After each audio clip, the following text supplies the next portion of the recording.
안녕하세요. 오늘도 사연살롱을 찾아주셔서 감사합니다.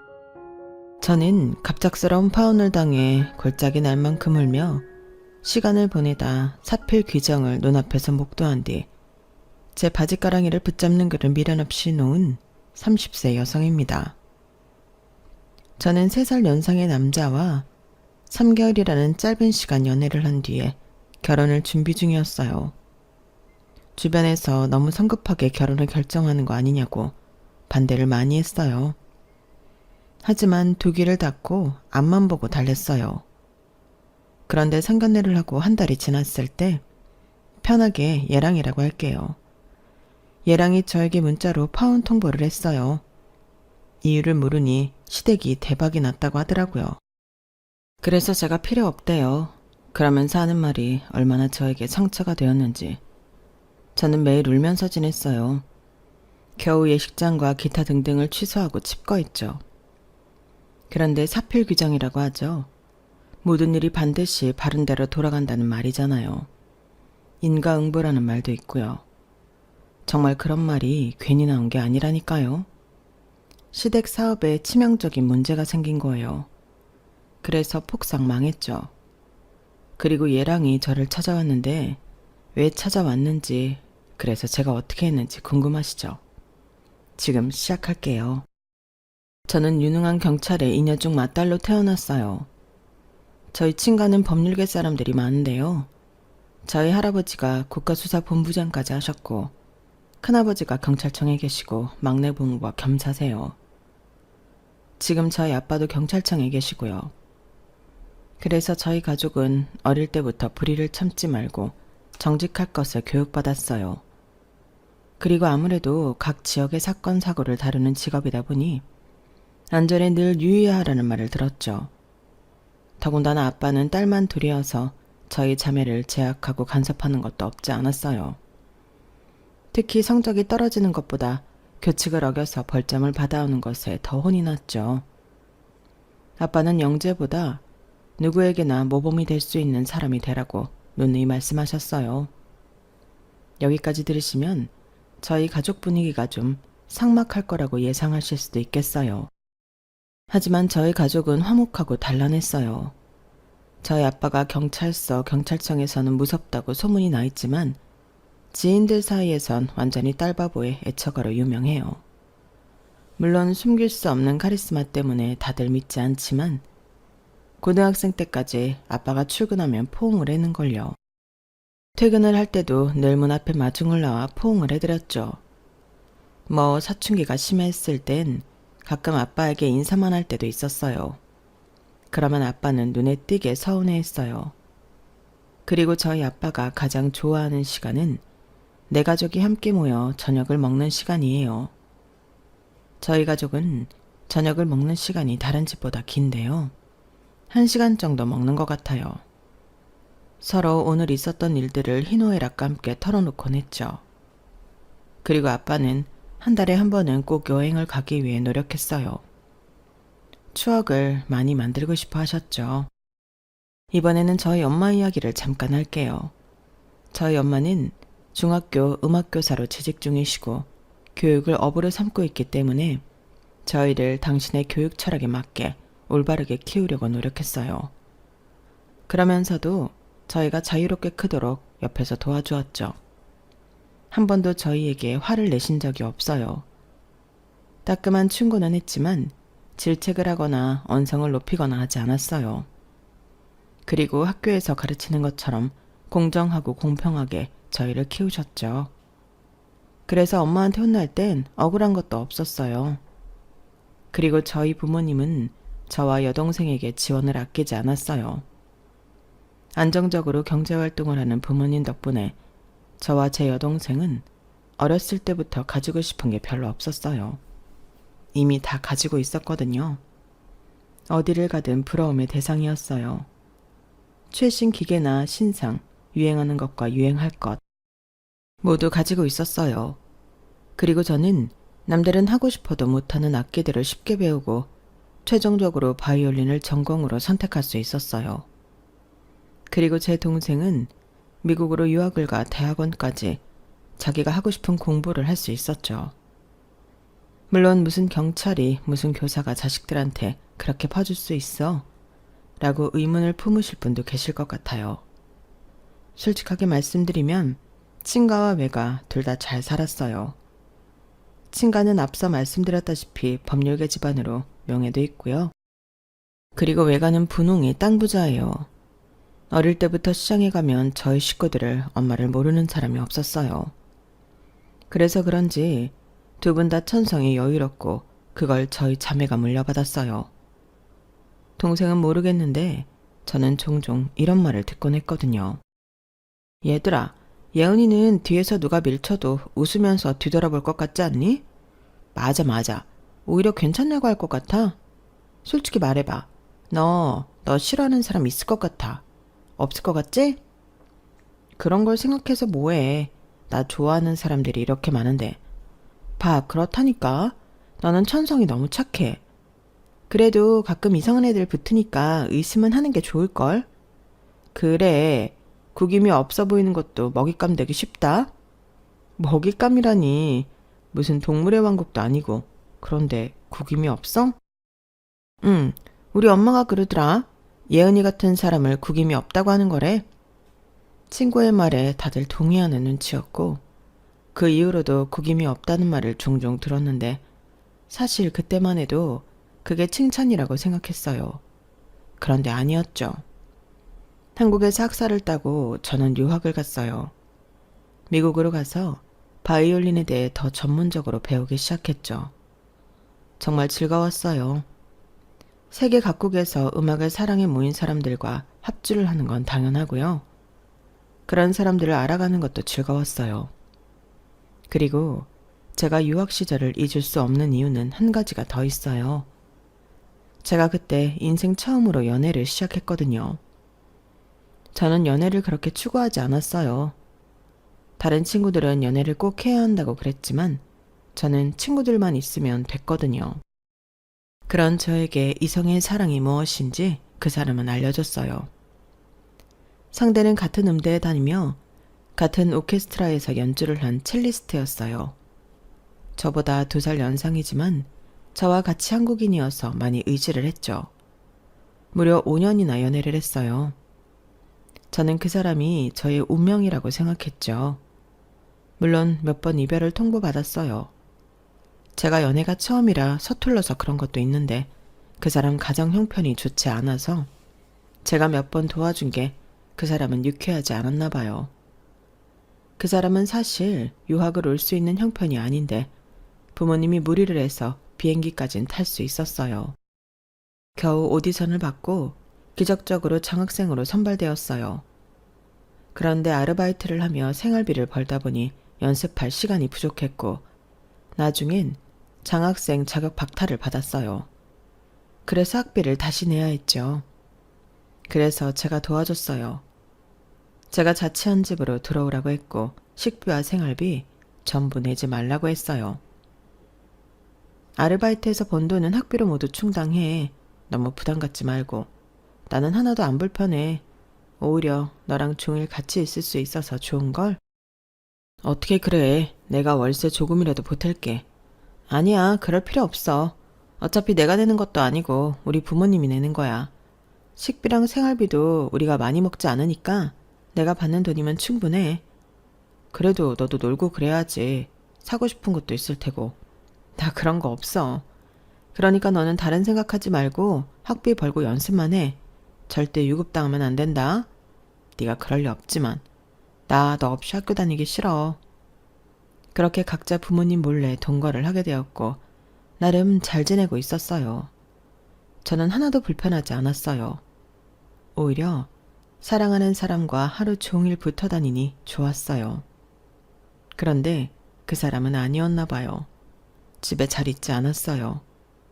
연습실에서 밤을 새는 경우가 잦았죠. 그러다 어느 날 그 사람의 첼로에 문제가 생겼어요. 수리를 해야 하는데 많은 돈이 들어서 걱정하길래 저는 이제껏 모아놓은 돈을 깨서 그 사람에게 첼로를 선물했어요. 그 사람이 집에 있는 새 첼로를 보고 너무 놀라서 아무 말도 못하더라고요. 서프라이즈 성공이야? 이게 뭐야? 새로운 친구. 앞으로 잘 부탁해. 아니, 이걸 왜? 오빠 첼로 망가졌잖아. 그래서 연습도 못하고. 이제 곧 합주인데 걱정 많이 했지. 그런데 걱정 마. 이 친구가 이제부터 오빠를 지켜줄 거야. 내가 행운의 아이템도 달았어. 제가 조잘조잘 말하는데도 그 사람은 미동이 없었어요. 저는 너무 기쁘고 놀라서 그런다고 생각했죠. 그래서 일어나서 그 사람을 껴안고 방방 뛰었어요. 그러자 그 사람이 저를 멈추더니 헤어지자고 했어요. 헤어지자. 어? 지금 짐 빼서 나갈게. 아니 왜? 첼로가 마음에 안 들어서 그래? 그럴 리가 있어. 내가 그토록 원하던 첼로야. 그냥 첼로도 아니고 내가 원하던 회사 제품이라고. 그 회사 제품 좋아하는 거 나는 아니까 당연히 사야 한다면 이거라고 생각했는데. 좋지 않은 거야? 무려 1,000만 원이야. 이게 1,000만 원이나 한다고. 날 얼마나 비참하게 만들어야 속이 시원해? 나를 어디까지 끌어내릴 생각이야? 내가 오빠를 언제 끌어내렸다고 그래? 너는 세상이 아름답지? 세상이 핑크빛이지? 너 그러는 거 얼마나 재수없는지 아냐? 뭐? 세상에 있는 행운은 다 네 거고 세상에 있는 불행은 다 내 거야. 그치? 또 한 번 그렇게 말해보지 그래? 왜 그렇게 꼬아서 생각하냐고. 좀 더 다르게 생각해보라고. 밝게 살아야 밝은 기운이 온다고. 뭐 계속 떠들어봐. 대체 무슨 말을 하는 거야? 네가 그렇게 말했잖아. 아니야? 맞는데 그건 오빠가 매번 나쁘게만 생각하니까. 그래서 내 첼로가 망가진 거다. 내가 나쁘게만 생각하니까. 누가 그렇대? 나는. 그래, 너는 다 나 좋으라고 하는 말이지. 근데 그건 알아둬라. 너 구김없는 거 진짜 재수없어. 갑자기 왜 그래? 갑자기 아니야. 매번 그렇게 생각했고 그러면서도 참았어. 참았다고? 이제껏 나를 참으면서 만났다는 소리야? 그래, 참으면서 만났어. 네가 매일 나한테 강요하는 긍정 듣기 싫었어. 재수없었어. 너는 네가 앞으로도 핑크빛이라고 생각하지. 근데 내가 장담 하나 할까? 너 그러다 분명히 무너져. 너 같은 것들이 무너지면 답도 없어. 그냥 쓰나미에 휩쓸려 가는 거야. 그렇게 말한 뒤에 그 사람은 정말 짐을 챙겨서 나갔고 저는 이후 박사 졸업까지 1년이 남았지만 그 사람을 마주치는 것이 힘들어 한국으로 돌아왔어요. 그리고 아빠가 유산으로 받은 건물 2층에 학원 겸 작업실을 만들어 바이올린을 가르치고 유튜브에 연주한 음악을 올리며 지냈어요. 거의 사람들도 만나지 않았죠. 그런 저에게 친한 친구가 소개팅을 권했어요. 자기 애인의 친구를 소개시켜주겠다고요. 그런데 영 내키지 않았어요. 그래서 몇 번 거절하다가 억지로 만났어요. 계속 나와달라고 부탁해서 귀찮으셨죠? 죄송해요. 그런데 제가 한번 꽂히면 앞뒤 안 가리는 성격이라. 사실 저 구독자거든요. 네? 제가 어릴 때부터 클래식을 좋아해서 클래식 유튜브를 좀 보는데 알고 보니까 제가 구독 중이더라고요. 팬입니다. 아니에요. 어릴 때부터 바이올린 연주하셨어요? 피아노도 치시는 것 같은데. 바이올린도 하고 피아노도 수준급은 아니지만 쳐요. 그 정도면 수준급이죠. 다른 악기도 할 줄 아는 거 있어요? 상대는 저에게 엄청난 관심을 보였고 저는 오랜만에 남자로부터 관심을 받아 조금 들떴어요. 그래서 제 원래 컨디션으로 돌아왔죠. 이렇게 말씀이 많은 분인 줄 몰랐네요. 편해지셔서 다행이에요. 원래 이래요. 최근에 일이 있어서 조금 감추는 중이에요. 무슨 일이요? 아니, 여쭤보는 건 실례죠? 아니에요. 이런 말씀드리기 뭐하지만 제가 5년을 만난 애인한테 최근에 차였거든요. 그러셨구나. 그런데 그런 말을 하더라고요. 구김살 없는 모습이 재수없다고요. 제가 한긍정하거든요. 그래서 조금 주눅 들어있는 거예요? 그 사람 참 나쁘고 속도 좁은 사람이네요. 네? 구김살 없는 거, 사람이 구김이 없는 게 죄다 주름투성이인 세상을 살아가는데 얼마나 희귀하고 대단해요. 구김 없단 소리 많이 들어요? 저는 오히려 좋은 것 같은데요. 구김 없는 사람이 곁에 있으면 저도 긍정적으로 생각하게 되고, 그리고 저도 그런 말 좋아해요. 생각하는 대로 되고 웃으면 복이 온다는 말 같은 거요. 웃으면 복이 온다. 저도 정말 좋아하는 말이에요. 그걸 모르다니 참 속 좁은 사람이네요. 상대는 그러면서 제가 5년이나 만난 그 사람을 욕하기 시작했어요. 그러면서 저희는 마주보고 웃었어요. 첫 만남부터 좋았어요. 저희는 그 다음번 만남부터 연애를 시작해서 3개월 만에 결혼 이야기를 했어요. 그리고 프로포즈 없이 합의하에 결혼을 준비하기 시작했죠. 물론 앞서 말씀드렸듯이 친구들, 심지어 소개를 받아보라고 말한 친구까지 말렸어요. 아니 예은아, 아무리 그래도 어떻게 만난 지 3개월 만에 결혼을 해. 신중하게 결정한 건 맞아? 다시 생각해봐. 너는 네가 소개해줬으면서 너무 무책임한 거 아니야? 좋은 사람이라며. 진국인 사람이라서 소개시켜주는 거라며. 나는 네가 내 결혼 소식 듣고 좋아할 줄 알았는데.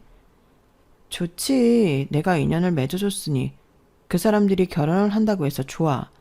좋은데 그래도 너무 급하지 않아? 급하지 않아. 내 가치를, 진정한 가치를 알아봐주는 사람이야. 그렇게 생각하면 다행이지만 그럼 됐지. 따질 게 뭐가 있어. 그리고 나는 확신이 들어. 정말 오빠랑 살면 잘 살 것 같아. 나답게 잘 살 것 같아. 그런데 너 아직 오빠 가족들도 만난 적 없다며. 반대하면 어쩌려고 벌써 예식장을 잡았어. 설마 반대하시겠어? 내가 꿀릴 게 뭐가 있다고. 아무리 집안 좋고 학벌 좋고 벌이 괜찮아도 반대하고 미워하는 게 시댁이야. 너는 꼭 결혼해본 것처럼 말한다. 우리 언니가 결혼했잖아. 옆에서 보면 결혼 같은 건 하기도 싫어. 그래도 나는 믿어. 좋은 분들일 거야. 그렇지 않고서야 오빠가 좋은 사람일 수 없으니까. 이럴 때도 파워 긍정이야? 아무튼 너는. 친구는 끝까지 제 결혼을 지지해주지 않았어요. 하지만 그럼에도 저는 경주마처럼 앞만 보고 질주했죠. 그리고 친구와 대화를 하고 며칠 뒤에 저는 시댁 식구들과 처음 식사를 했어요. 예식장에서 일을 보고 나오는데 예랑이가 시댁 식구들이 근처에 있다며 같이 식사를 하자고 했거든요. 저는 안 그래도 친구와 대화를 하면서 이제껏 시댁 식구들을 만난 적이 없는 게 걸렸는데 잘 됐다 싶었어요. 그래서 근처에 제가 잘 아는 고급 중식당이 있어서 바로 예약했죠. 처음 시댁 식구들을 만나는 자리라 조금 긴장했어요. 10분쯤 지났을까? 시부모님과 애떼어 보이는 시누이가 들어오더라고요. 한 끼 식사하는데 뭘 이런 데를 예약했어? 우리는 대충 먹어도 되는데. 안녕하세요. 반가워요. 여기는 우리 막내딸이에요. 안녕하세요. 혹시 많이 불편하세요? 그래도 처음 뵙는 자리인데 좋은 곳에서 식사 대접해드리고 싶어서요. 대접? 아, 그럼 아가씨가, 아니 우리 며느리 될 사람이 사는 거야? 그럼요. 제가 대접해드려야죠. 통이 큰 모양이네. 그래, 사람 있을 때는 써야지.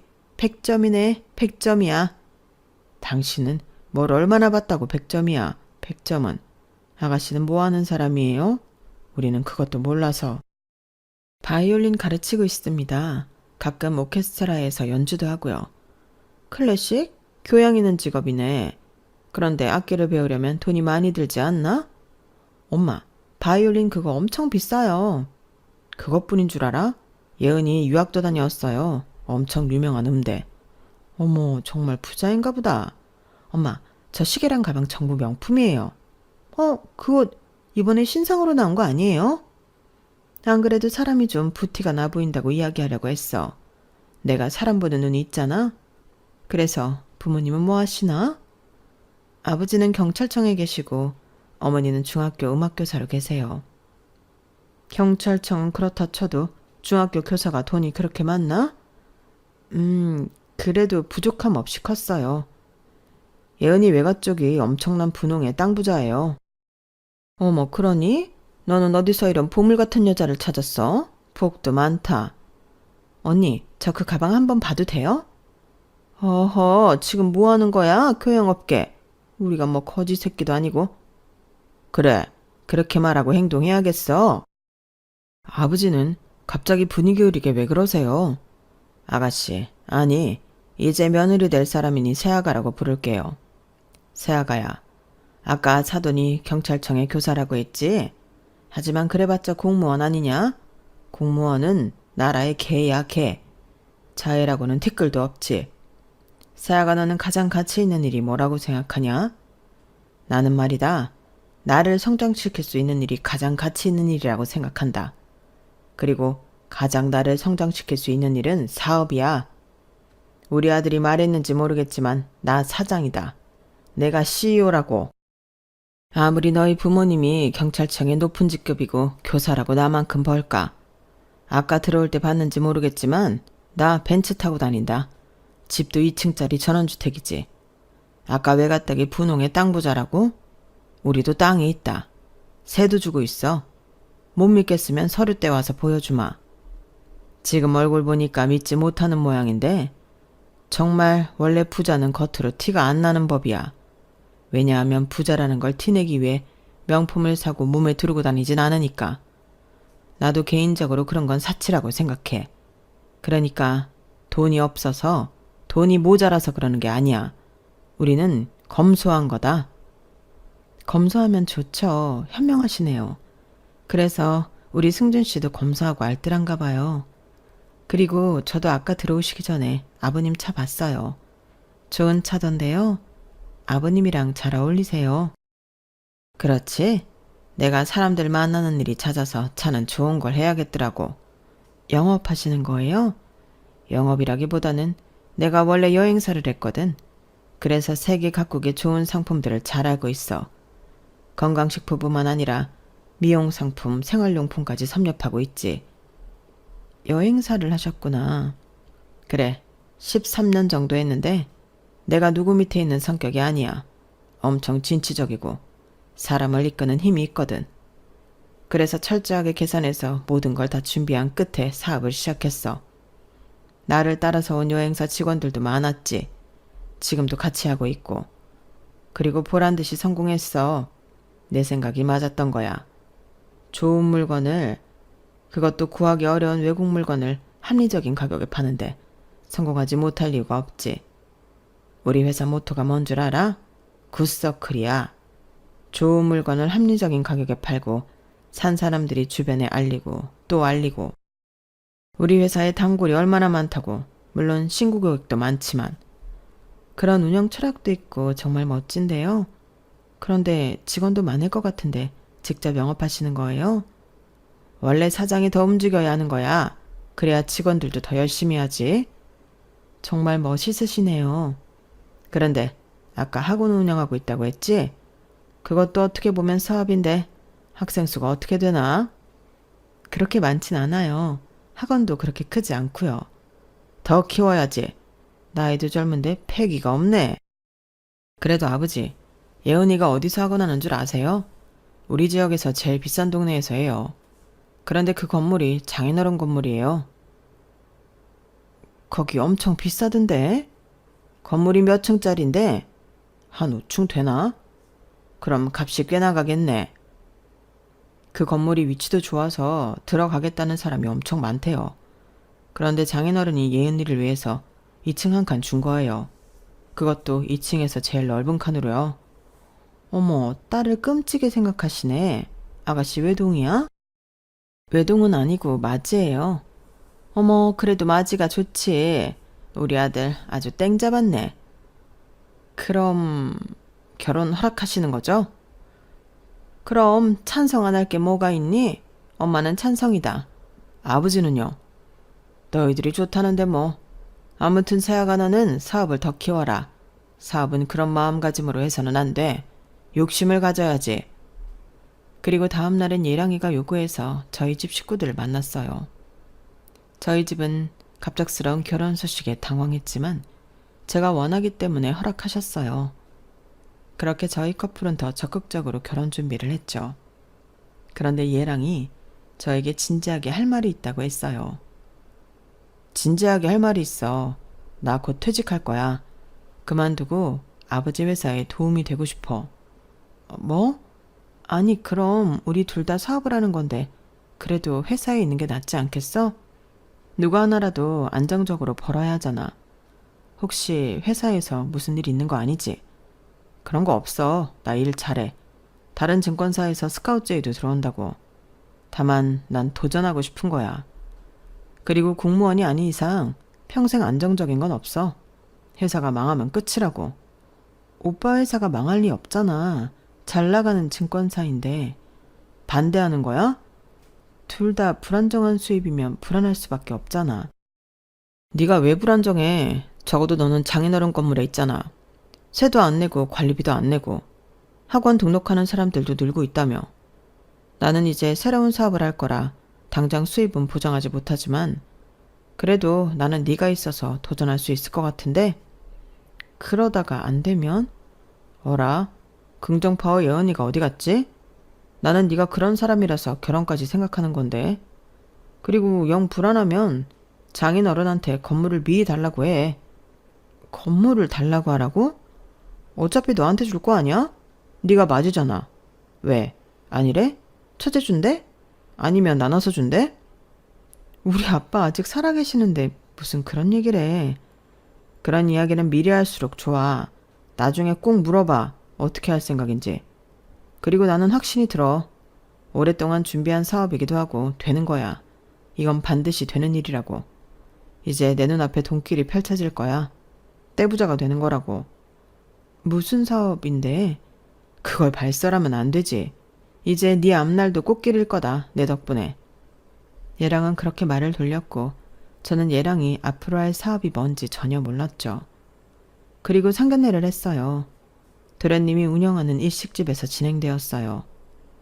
제가 그러자고 한 건 아니고 남편이 결정한 부분이었죠. 그런데 먼저 도착한 시아버지가 저희 부모님에게 대뜸 그랬어요. 아유, 사돈어른 반갑습니다. 돈 굳어서 좋으시겠습니다. 네, 여기가 저희 둘째 아들 식당이거든요. 새아가, 너는 그런 것도 말하지 않았니? 아니요, 알고 있습니다. 아, 아십니까? 돈 굳어서 좋으시겠어요. 여기 엄청 비싼 데인데. 우리 아들이 일본에서 요리를 배워서 몸값이 어마어마하거든요. 시아버지의 말에 저희 부모님은 당황해 어색한 미소를 보였어요. 그리고 시부모님은 자기 아들의 식당에서 상견례를 하고 있다는 것을 누누이 강조했어요. 그래서 결국 저희 아빠가 돈을 내겠다고 했죠. 안 그래도 오늘 영업 쉬는 날인데 가게 문을 열어 장소를 마련해 주어서 감사하다고 생각했어요. 나중에 계산하도록 하죠. 그러자 도련님이 손사래를 치며 괜찮다고 했어요. 야, 그래도 준다고 하면 받아. 너는 뭐 땅 파서 장사하니? 그런데 외동이 아니라고 들었는데 여동생은 어디에 있나요? 아, 우리 막내는 지금 미국에 유학 중이어서요. 날짜를 급하게 말해줘서 시간을 못 뺐습니다. 죄송합니다. 아무리 그래도 하나밖에 없는 언니를 위해서 오지도 못해요? 그렇게 사이가 좋지는 않나 보네요. 아니요, 사이는 좋습니다. 네, 못 와서 미안하다고 연락 왔어요. 그래도 이건 우리한테 너무 예의가 아닌데. 아무리 엄마가 선생이어도 자식은 자식이네요. 그쵸? 네? 저희는 둘째가 식당까지 비웠는데. 휴무인 거잖아요. 그러니까요. 휴무에 굳이 가게 문 열어서 신경 쓰고 있는데 저희가 너무 당황스럽네요. 네, 제가 경솔했네요. 그래도 상견례인데 오라고 했어야 했네요. 그런데 사업을 하신다던데 무슨 사업입니까? 그냥 소매업이죠 뭐. 특별한 게 있겠습니까? 아빠, 좋은 상품을 중간 단계 없이 합리적인 가격으로 파신대요. 전에 여행업을 하셔서 세계 각국의 좋은 상품을 많이 아세요. 건강식품부터 미용, 생활용품까지 안 파시는 게 없대요. 너는 참 기억력도 좋구나. 그게 정확히 업종이 뭡니까? 따님이 방금 말씀드렸잖아요. 그러니까 그게 사람들이 사돈이랑 이야기하길 꺼리죠? 네. 경찰청에 있다더니 무슨 취조하는 것도 아니고 기분 나쁩니다. 제가 언제 그랬다고? 업종은 왜 물어보십니까? 제가 대답하지 못하면 이상할 생각하실 거죠.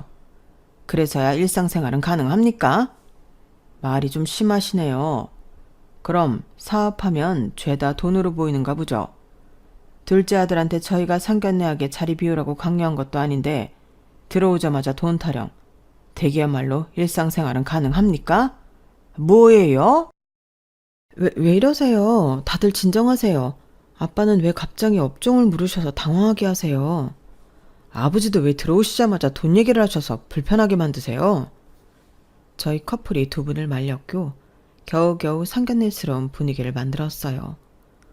상견례가 끝나고 저희는 막바지 준비를 했어요. 그 사이 얘랑은 정말 회사를 그만두었고 저희는 조금 다퉜어요.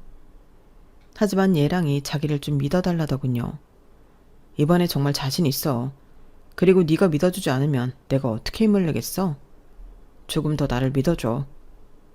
저는 그 말에 얘랑을 믿기로 했고 그 사이 아빠가 결혼을 축하한다며 저희 부부가 살 집을 구해줬어요. 저희 커플은 결혼 전에 살림을 합치기로 했어요. 그런데 얘랑이 물건이 별로 없는 거예요. 물건이 왜 이것뿐이야? 집에 있는 오래되고 낡은 건 안 가져왔어. 어차피 필요하면 다시 사면 되니까. 그리고 나 한동안 집에 못 들어올 거야. 알다시피 이제 사업을 시작해서 할 일이 많아. 뭐? 그럼 이 집에서 나 혼자 있으란 말이야? 아예 집에 안 들어온다는 건 아니고 다 우리 너를 위해서니까 너그러운 마음으로 이해해. 얘랑은 그런 말을 하더니 정말 신혼집에 들어오지 않았어요. 그리고 시댁에서 지냈죠. 예비 시어머니가 어느 날 저에게 그러더라고요. 너는 남편이 여기서 혼자 고생하는데 얼굴도 한번 안 비추니? 여기라뇨? 사무실에 있는 거 아니에요? 우리 집에 있는데 무슨 소리니? 그리고 이제까지 사무실에 있는 줄 알았으면 더 자주 사무실에 가봤어야지. 내가 사무실에 있는 동안 한 번도 네 얼굴 못 봤다. 우리 아들이 지금 뭐 때문에 누구 때문에 이렇게 고생하는데 너는 도와주지도 못할 망정 아주 남처럼 대하는구나. 어머님 그런 게 아니라 이래서 내가 공주처럼 큰애는 싫다고 한 건데 내가 어디서부터 어디까지 가르쳐야 하는 거니? 죄송해요. 저도 혼자서 결혼식에 필요한 거 확인하고 가구랑 가전 받고 청첩장 돌리느라 바빴어요. 우리 아들이 바쁜데 네가 당연히 해야 하는 것들 아니니? 당연히 해야 하는 거라고 예비 시어머니는 말했지만 어떻게 결혼을 혼자 준비하나요? 저는 솔직히 불만이 가득 차 있었어요. 얘랑은 겨우 턱시도만 맞추고 결혼 준비를 전혀 도와주지 않았거든요. 저는 얘랑이 미워서 시어머니의 말에도 시댁을 한 번도 찾아가지 않았어요. 그리고 얘랑에게서 문자가 왔어요. 결혼을 하지 말자는 문자였어요. 저는 그 문자를 받고 곧바로 얘랑에게 전화를 했어요. 오빠, 이게 무슨 말이야? 말 그대로야. 결혼하지 말자. 뭐? 왜? 내가 너랑 결혼을 해야 할 필요가 없어졌어. 필요? 니네 집 이제 필요 없어. 꺼져라. 그게 대체 무슨 말이야? 우리 집 대박 났거든. 그리고 앞으로도 이럴 거고. 그러니 고작 건물에 땅 조금 있는 너희 집은 이젠 필요 없어. 잘 살아라. 정말이야? 아마 우리 파혼 소식 그리고 우리 집 대박 난 거 들으면 너희 아빠가 뼈저리게 후회할 거다. 우리 아빠가 왜? 대가 투자하라고 했을 때 했으면 지금쯤 너희 아빠도 대박 났을 거고 우리는 파혼을 안 했겠지. 그런데 콧대만 높은 너희 아빠가 감히 우리 회사에 투자를 안 하겠다고 하더라고? 공무원이라 그런가? 간이 작더라. 우리 아빠한테 투자하라고 했어? 이제껏 내가 너한테 쓴 돈이 아깝긴 한데 뭐 나는 이제부터 시작이니까 너한테 뱉어내라고까진 안 할게. 대신 결혼식 취소하고 전부 연락하는 건 네가 해. 나는 그런 자잘한 걸 할 사람이 아니야. 얘랑은 그렇게 전화를 끊었고 이내 휴대폰 번호까지 바꿔서 연락할 방법이 없었어요. 시댁에서도 제 연락을 전혀 받지 않았고요. 그리고 결혼식 일주일 전 저는 모든 것을 취소하고 정리했어요. 수수료도 제가 냈고요. 결혼을 못하게 됐다는 연락도 제가 했어요.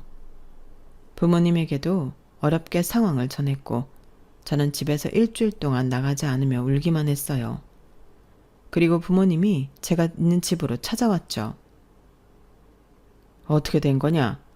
저는 자초지종을 설명했어요. 그러자 아빠가 무척이나 화가 났죠. 뭐? 이제 네가 필요 없어? 걔 너한테 의도적으로 접근한 거 아니냐? 네가 좀 사는 집안 딸이라니까 의도적으로 접근한 거 아니냐고. 그거야 저는 모르죠. 그리고 내가 그 사기꾼 집단에 왜 투자를 해? 내 전 재산 다 잃으라고? 사기꾼 집단이라뇨? 네 시아버지 될 뻔한 사람 사기꾼이다. 20년 동안 일궈온 사업이 죄다 사기야.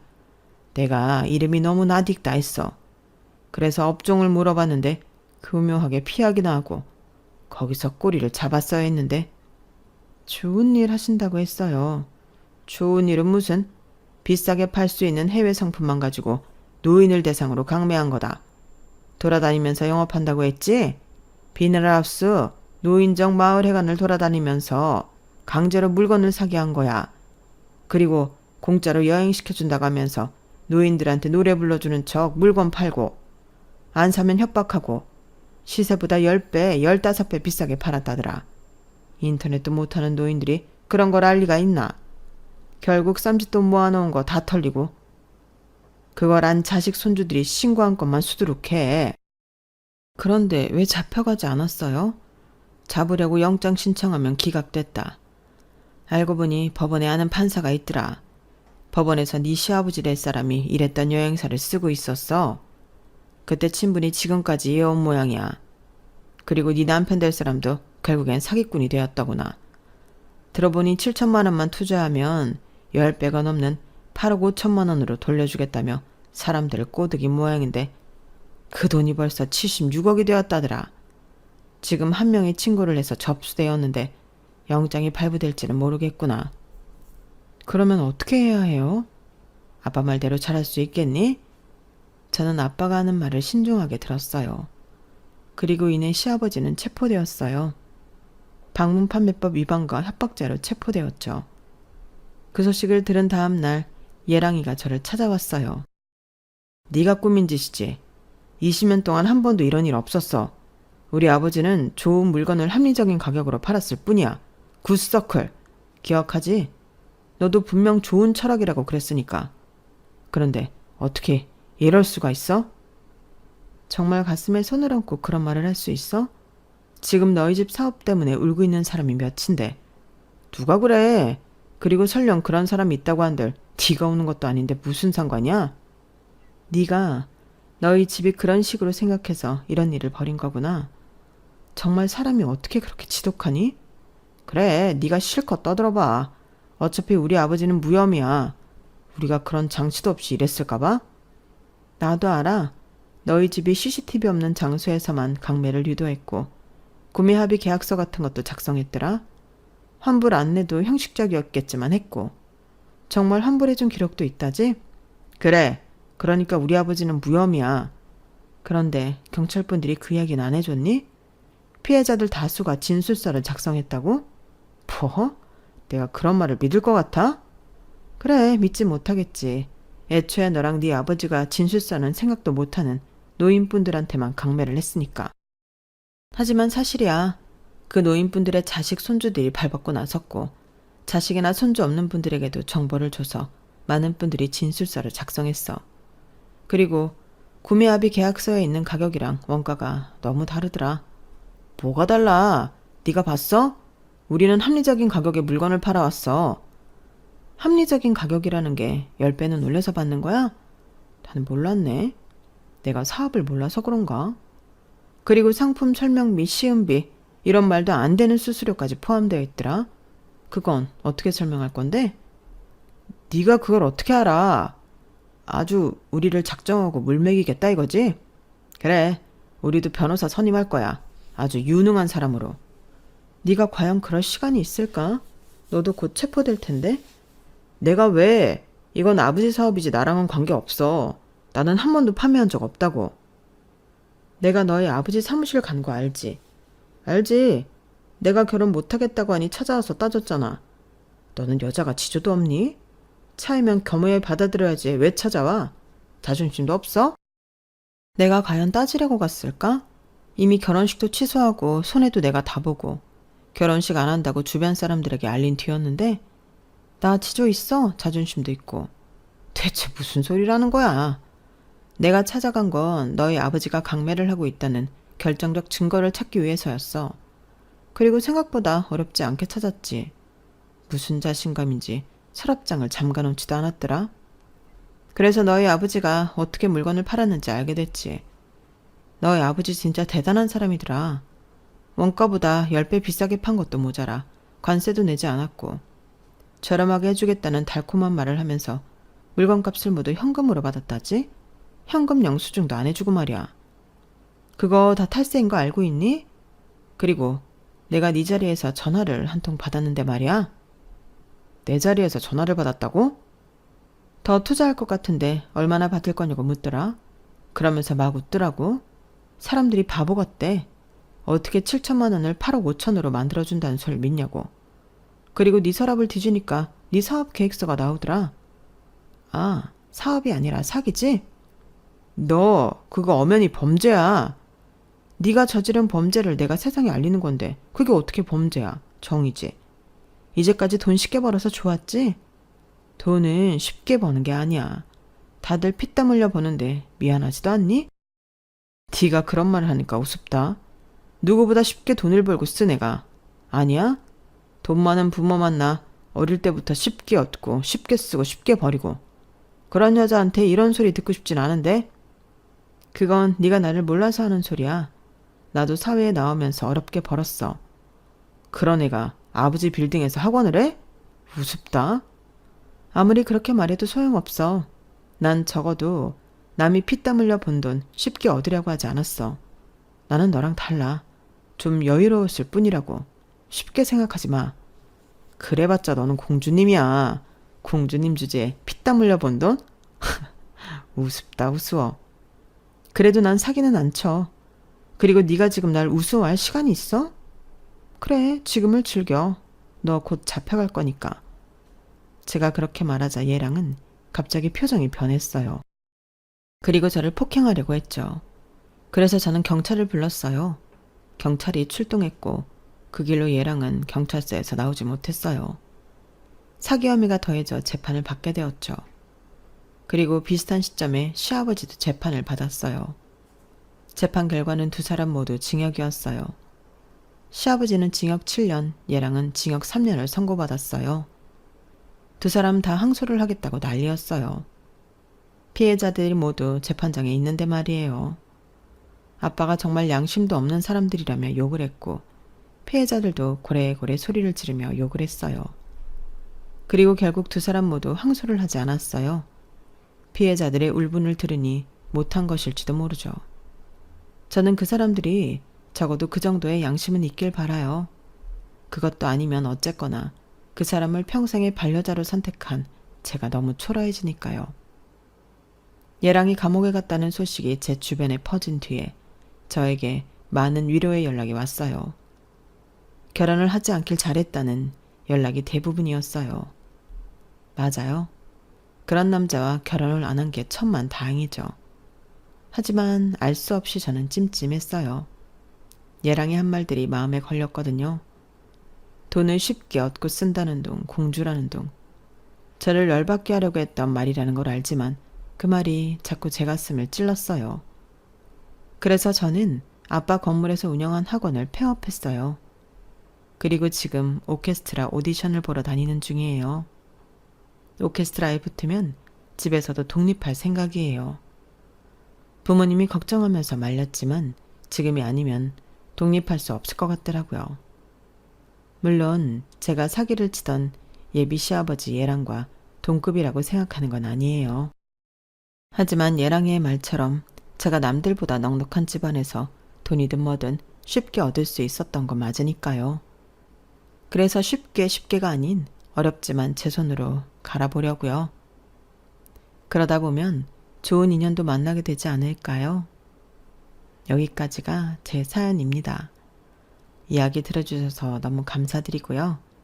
여러분들도 건강하시고 많이 행복하세요. 여러분, 사연 댓글에 응원과 현명한 조언 부탁드려요. 좋아요와 구독은 저에게 큰 힘이 됩니다. 오늘도 좋은 일 가득하세요.